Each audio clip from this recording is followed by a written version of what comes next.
So hello welcome back everyone to this another beautiful सा video. आज हम लोग देखने वाले इंडियन पेनल कोड का वन शॉट क्लास। अच्छा, इंडियन पेनल कोड क्या है मैं आपको समझा देता हूँ। नॉर्मली हम लोगों ने सिविल प्रोसीजर कोड देखा है, क्रिमिनल प्रोसीजर कोड देखा है, लेकिन यहाँ पर है Indian penal code. Penal code का मतलब होता है पेनल्टी, तो पनिशमेंट वगैरह के बारे में अपने को जानने को मिलेगा इस कोड में। समझ में आ रहा है? इस यहाँ पे इस चैप्टर में अपने को देखने को मिलेगा कौन सा पनिशमेंट वगैरह जो है वो मिलता है। एंड स्पेशली अगर मैं बात करूँ तो ये मैंने नोट्स फॉर्म करके रखा है, ये आपको डाउनलोड कर लेना है हमारे एप्लीकेशन से, आज के आज अपलोड हो जाएगा। एंड स्पेशली अगर मैं बात करूँ तो इस चैप्टर में से ज़्यादा पूछा जाता है आपका पेनल्टीज़, तो उसके ऊपर बहुत ज़्यादा ध्यान देना है। सबसे पहले इंडियन पेनल कोड पढ़ते हैं हम लोग। ठीक है, IPC consist of 23 chapters and more than 511 sections. It has 2 parts, general principles and defence and specific offences. ठीक है, समझ में आ चुका, कोई दिक्कत वाली बात नहीं है। 2 पार्ट में डिवाइडेड है, general principles, defences and specific offences. अच्छा, अब हम लोग पढ़ने वाले हैं jurisdiction of Indian penal code. ये कहाँ तक जाता है, कहाँ तक फैला हुआ है, कहाँ पे ये लागू होगा स्पेसिफिकली, वो हम लोग देखने वाले हैं। तो अगर कोई भी किसी प्रकार का ऑफेंस आप कमिट करते हो under this code within the territory of India, within the territorial water of India, on any ship और aircraft either owned by India और रजिस्टर्ड इन इंडिया। समझ में आ चुका है, इधर ओन्ड बाय इंडिया और रजिस्टर्ड बाय इंडिया, ये सारे जगहों पे ये पूरा जो है जुरिस्डिक्शन फैला हुआ है। समझ में आ चुका है, कोई दिक्कत वाली बात नहीं है। फिर हम लोग आगे देखेंगे exemption to the Indian penal code. Exemption to the Indian penal code, exemption किन किन को मिल चुका है इंडियन पैनल कोड में। तो कोई भी अगर ऑफेंस क्रिएट हो रहा है बाय दिस पीपल, तो वो इंडियन पैनल कोड के तहत पनिशमेंट नहीं मिलेगा उनको, उन लोगों को छूट मिला है। सबसे पहला है president of India, governor of India, ठीक है, governor of any state, president of India, governor of A state in any court during the time they hold office, जब तक वो ऑफिस होल्ड कर रहे हैं। फॉरेन सॉवरेन्स को मिलेगा। फिर ambassador and diplomats of foreign countries को who have official status in India. इन 3 लोगों को जो है कंप्लीट एग्जाम्पशन मिलता है इंडियन पैनल कोड में से। एग्जामिनेशन में पूछा जाता है, ये एक बार बहुत अच्छे से कर लेना है। फिर है the fundamental elements of crime. Fundamental elements of crime, सबसे पहला क्राइम का फंडामेंटल एलिमेंट क्या है। अगर क्राइम कॉन्स्टिट्यूट हो रहा है वहां पे 2 एलिमेंट चाहिए होगा। पहला एलिमेंट है ह्यूमन बीइंग, मतलब इंसानों द्वारा किया गया हो, क्योंकि जानवर द्वारा अगर किया गया कोई क्राइम हो रहा है तो वो तो क्राइम नहीं है ना। मतलब जानवर अगर आके आपको मार दे रहा है, ठीक, उसका तो नेचर ही है, वाइल्ड एनिमल है, तो उसका कुछ कर नहीं सकते। अगर ह्यूमन बीइंग हो, एंड दूसरा मेंस रिया हो, क्रिमिनल इंटेंट हो, क्रिमिनल इंटेंट हो। समझ में आ चुका है? चलो, स्टेजेस ऑफ क्राइम। सबसे पहले क्राइम में क्या होता है, पहला होता है क्रिमिनल इंटेंशन, इंटेंशन होना चाहिए। दूसरा है प्रिपरेशन, तीसरा है अटेम्प्ट करना, फिर चौथा है या तो कमिट करना और अकम्पलिशमेंट, मतलब कमिट आपने किया है, अकम्पलिश नहीं हो सकते आप, या फिर नहीं हुए हो, या फिर अकम्पलिश हो भी चुके हो। समझ में आ रहा है? पहला है क्रिमिनल इंटेंट, फिर है प्रिपरेशन, फिर है अटेम्प्ट, फिर है कमीशन ऑफ क्राइम और अकम्पलिशमेंट। ये है आपके स्टेजेस ऑफ क्राइम, ये बना के आप लिख सकते हो आराम से। पनिशमेंट क्या क्या है, death, life imprisonment, forfeiture of property and fine. ये सारे जो है पनिशमेंट आपको देखने को मिल सकता है कहाँ पे, इंडियन पैनल कोड में। ये सारे हैं पनिशमेंट, इसके अलावा कोई ऐसा स्पेसिफिक पनिशमेंट नहीं है। या तो डेथ हो जाए, या तो लाइफ इम्प्रिजनमेंट, या तो इम्प्रिजनमेंट, या तो फॉरफीचर ऑफ प्रॉपर्टी, या तो फाइन। समझ में आ चुका, कोई दिक्कत वाली बात नहीं, बवाल सर। फिर देखो definition of criminal conspiracy, definition of criminal conspiracy. Criminal conspiracy को किसको कहा जाता है? सबसे पहले when 2 or more person agree to do or cause to be done, मतलब 2 या फिर 2 से ज्यादा, कॉन्स्पिरेसी किसी के साथ आप मिलके प्लान कर रहे हो। When 2 or more person agree to do, मतलब आप लोगों ने एग्री किया कि करेंगे, ठीक है। या फिर कॉज टू बी डन, मतलब आपने किया नहीं, यहाँ पे किसी और से करवाया, लेकिन करने का मेन जो सोर्स है वो आप ही हो। आप ही ने कहा किसी और को करने के लिए, आपने नहीं किया, आपने करवाया किसी और से, तो आप रीजन हो करने का। किसी और ने क्यों किया, क्योंकि आप रीजन हो, आप हो कॉज, ठीक है। तो when 2 or more person agree to do or cause to be done, बहुत इंपॉर्टेंट चीज है, समझ में आ रहा है? मतलब उच्च लेवल का चीज समझा रहा हूं आपको, समझो अच्छे से। एन इलीगल एक्ट और an act which is not illegal means, ठीक है। एन इलीगल एक्ट या तो आपने इलीगल एक्ट किया या फिर करवाया, और an act which is not illegal, an act which is not illegal by illegal means. इसका मतलब समझो, an act which is not illegal by illegal means, which is not illegal, an act which is not illegal by by illegal means, यहाँ पे लिखो एक चीज, illegal by illegal means, इसका मतलब समझो, मैं समझाता हूँ। कोई आप काम कर रहे हो, ठीक है, या तो इलीगल काम आपने कर डाला है, या तो आपने किसी काम को इस प्रकार से किया है, एक इलीगल वे में किया है, सो दैट वो इलीगल मीन लगे ही ना। मतलब समझाता हूँ मैं, टेंशन मत लो। सुनो, पहला तो ये समझ में क्लियर आउट हो चुका है, एन इलीगल एक्ट आपने किया है, या फिर an act which is not illegal by illegal means. देखो, कोई एक ऐसा कार्य है जो अगर आप इस प्रकार से करते हो तो ये कार्य इलीगल नहीं है, लीगल है, ठीक है। लेकिन जिस प्रकार से आपने किया वो कार्य ही इलीगल है। सुनो, मैं समझाता हूं, मैं और बेटर तरीके से समझाता हूं। सुनो सुनो सुनो सुनो सुनो सुनो, देखो, आपको एक ये कार्य, फॉर एग्जांपल ये कोई कार्य है, ठीक है, ये कोई काम है, ये आपको काम करना है, ठीक है। लेकिन अगर आप सीधे सीधे करने जाओगे ना इस काम को, तो सब लोग कहेंगे ये इलीगल कर रहे हो तुम, ये लीगल नहीं है, ये इलीगल कर रहे हो, ठीक है। अगर इस काम को तुम सीधे सीधे करना चाहते हो तो, ठीक है, ये काम है, ये काम है, इस काम को अगर आप सीधे सीधे करना चाहते हो तो ये इलीगल दिखता है, मतलब सब बोलेंगे कि यार ये इलीगल है। तो आपने क्या किया, इस इलीगल काम को, मतलब ये जो काम है ना, ये आपको करना है, लेकिन आप सीधे सीधे करने जाओगे तो इलीगल हो जाएगा। तो आपने टेढ़े टेढ़े किया, कोई ऐसा वे निकाला, कोई ऐसा वे निकाला जिसके कारण ये जो चीज़ है, ये जो कार्य है, ये इलीगल ना हो, ठीक है। ये जो कार्य जब आप अकम्प्लिश कर लोगे ना, ये इलीगल ना हो, लेकिन जो आपने वे तरीका निकाला ना, वो तो इलीगल है।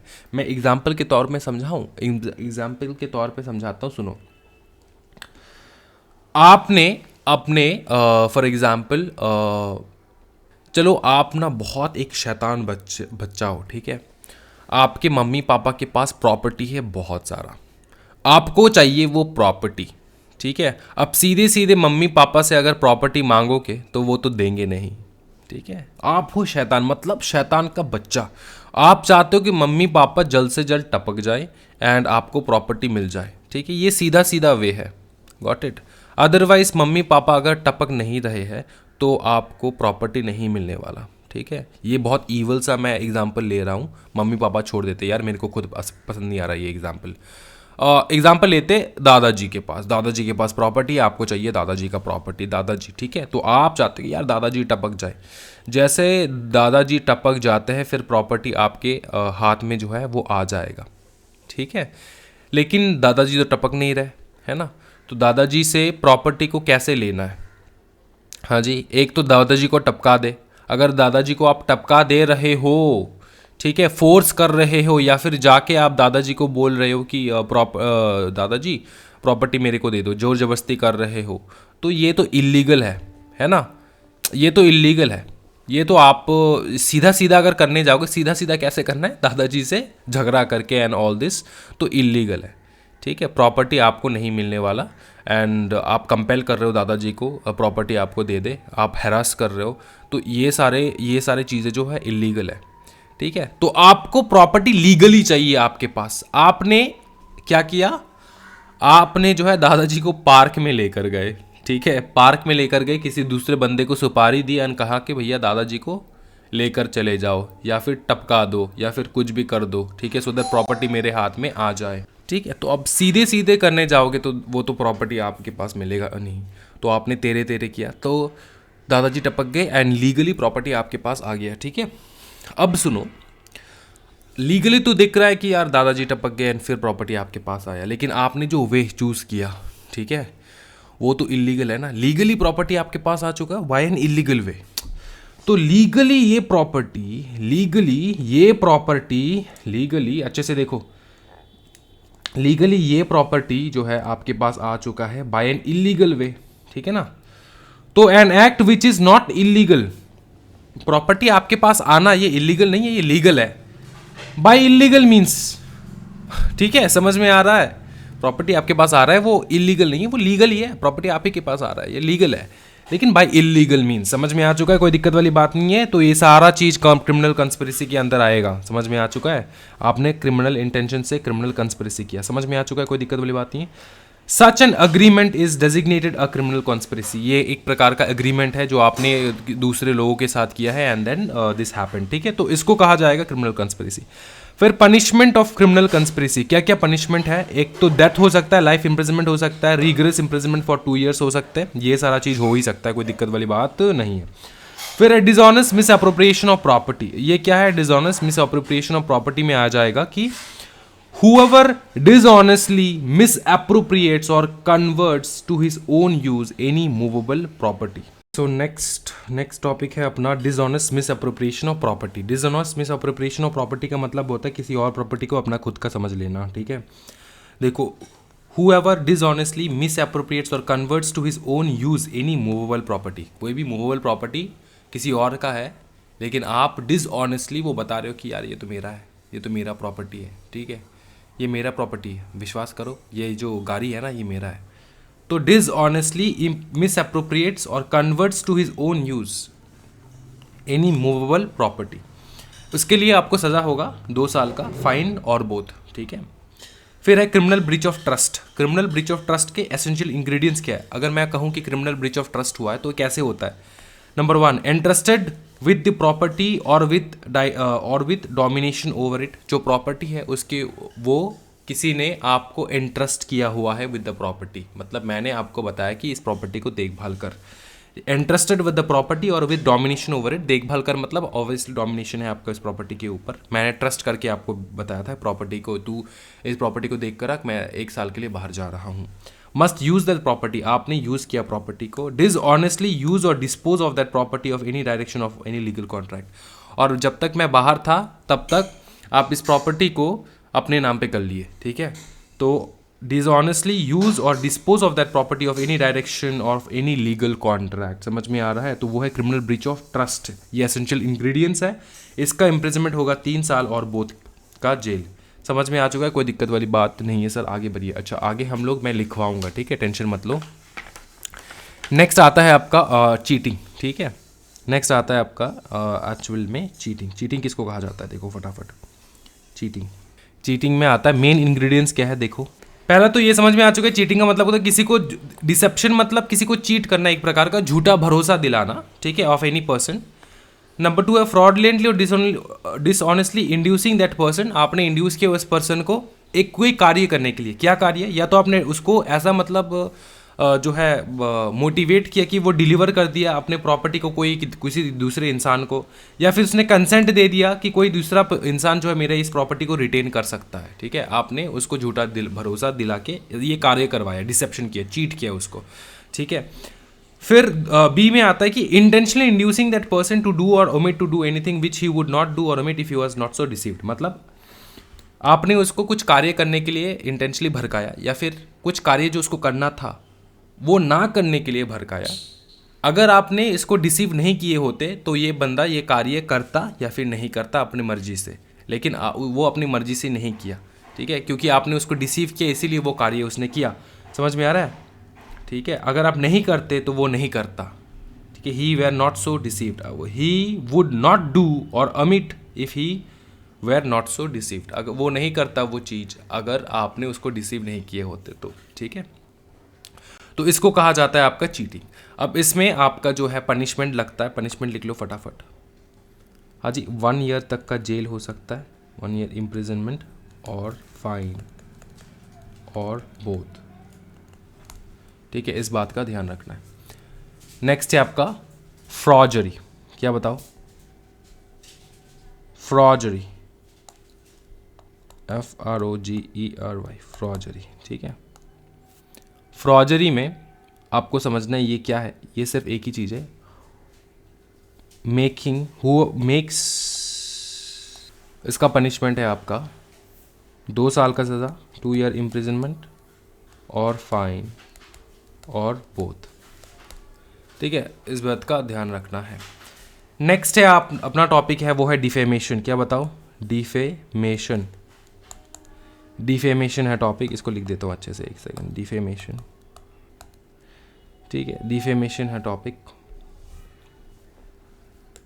तो डिफेमेशन है टॉपिक। डिफेमेशन कैसे हो सकता है, बाय वर्ड्स हो सकता है, बाय वर्ड्स, ठीक है, either spoken,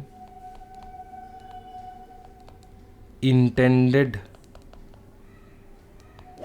to be read, ठीक है, by sign or by visible representation,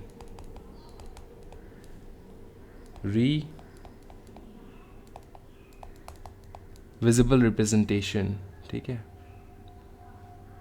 अब intending, INTENDI, intending to harm any person, ठीक है। तो डिफेमेशन क्या है, या तो वर्ड से हो सकता है, इधर वर्ड से होगा, या तो आपने बोला है या फिर आपने कहीं पे लिखवा दिया है सो दैट वो पढ़ सके, आपने साइन जेस्चर से बताया हो या फिर विजिबल रिप्रेजेंटेशन से आपने दिखाया हो, तो इन सब से डिफेमेशन हो सकता है, ठीक है। किसी को बदनाम करना, अब डिफेम करना, ठीक है। इंटेंशन क्या था, intending to harm any person, ठीक है। आपका इंटेंशन था कि आप हार्म करोगे किसी को, तो उसको कहा जाता है डिफेमेशन। अब कुछ एक्सेप्शंस है डिफेमेशन के, एक्सेप्शंस वो हम लोग फटाफट कर लेंगे। एक्सेप्शन जिसको डिफेमेशन नहीं कहा जाएगा, बोलेगा कि यार ये तो डिफेमेशन नहीं है, ये डिफेमेशन नहीं है। सबसे पहला है इम्प्यूटेशन ऑफ ट्रुथ, लिख लो, इम्प्यूटेशन ऑफ ट्रुथ, सच बात बताना, आपके बारे में सच बात बता रहे तो भैया डिफेमेशन नहीं है। Public conduct of public servant, police है पब्लिक सर्वेंट, आपने कुछ क्राइम किया, आपको घर से धर पकड़ के लेकर जा रहा है, तो आप नहीं कह सकते कि मेरे को डिफेम कर रहे हो तुम लोग, ठीक है ना भैया। पब्लिक कंडक्ट है पब्लिक सर्वेंट का, conduct any person touching any public question, ठीक है। Conduct by any person touching any public question, किसी इंसान ने आपको सबके सामने एक क्वेश्चन पूछा, अब ये पब्लिक क्वेश्चन है, ठीक है, मतलब पब्लिकली ये पूछा जा सकता है, पब्लिक में जो है पब्लिक क्वेश्चन है, पब्लिकली पूछा जा सकता है। तो आपको पूछा है ये चीज़ और आपने बोला यार ये तो मेरे को डिफेम कर रहा है, ऐसा नहीं हो सकता, ठीक है। Merit of a case decided in court, ठीक है, merit of a case decided in court, court का जो भी जजमेंट है वो। फिर है मेरिट ऑफ, लिख लो मेरे साथ साथ, मेरिट ऑफ पब्लिक परफॉर्मेंस, ठीक है। फिर है censure in good faith, censure passed in good faith, लिख लो, censure passed in good faith, censure passed in good faith. फिर है आपका accusation preferred in good faith, ठीक है। एक्यूजेशन मतलब आपको एक्यूज़ किया किसी ने, ठीक है, आप एक्यूज़ जो किया वो गुड फेथ में किया, आपको हार्म करने के लिए नहीं, वो अपने खुद के गुड फेथ मतलब खुद का गुड इंटेंशन था उसका, वो मतलब नॉटरियस क्राइम कुछ नहीं करना चाहता था, वो गुड फेथ में हो रहा है, इन गुड फेथ, ठीक है। एंड लास्टली है आपका imputation made in good faith, ठीक है, imputation made in good faith by person for protection of his और अदर्स इंटरेस्ट, ठीक है, ये हो जाएगा आपका। फिर है पनिशमेंट जो है डिफेमेशन का पनिशमेंट लिख लो फटाफट, पनिशमेंट लिख लो फटाफट डिफेमेशन का। पनिशमेंट है आपका 2 years और फाइन और बोथ। भैया पनिशमेंट एकदम करके जाना है, पनिशमेंट पूछा जाएगा एग्जामिनेशन में, ठीक है, ये आपको याद रख लेना है। अच्छा, यही है आपको जो पढ़ाई करना है, बाकी जो है आपको कुछ नहीं करना है, इससे आपका पूरा आईपीसी जो है वो हो जाएगा पूरा राउंड अप, ठीक है। ये नोट्स मैं अवेलेबल करवा दूंगा, ज़रूर लिख लेना है एंड इसी से पढ़ाई कर लेना है, इससे हो जाएगा आपका पूरा आईपीसी, ठीक है। तो आज की वीडियो में इतना रखते हैं भाई मेरे, thank you so much everyone, happy learning guys, bye bye, take care.